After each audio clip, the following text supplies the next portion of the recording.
আমাদের গিরিবাস কতগুলো ডিম পারছে, তো আমরা এখন ডিমগুলো চেক করে দেখবো যে জমছে কিনা। এটা কি গরম দেখাচ্ছে সে। হ্যাঁ, সাবধানে। এই যে এখানে আর অন্য একটা মোবাইলে চেক করতেছে ডিমগুলো জমছে কিনা। এটা একটু খারাপ করে দেয়, এটা আলোটা কম আসতেছে। অলরেডি ফুটতেছে, ডিম তো ফুটতেছে। ওই মাসালা ডিম তো অলরেডি ফুটে গেছে একটা। এটা চেক করো তো, এটাও একই অবস্থা ফুটতেছে। আমাদের আসলে চেক করতে অনেক দেরি হয়ে গেছে।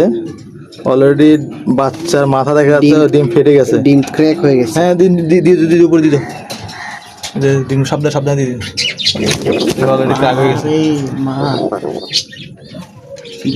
মাশাআল্লাহ।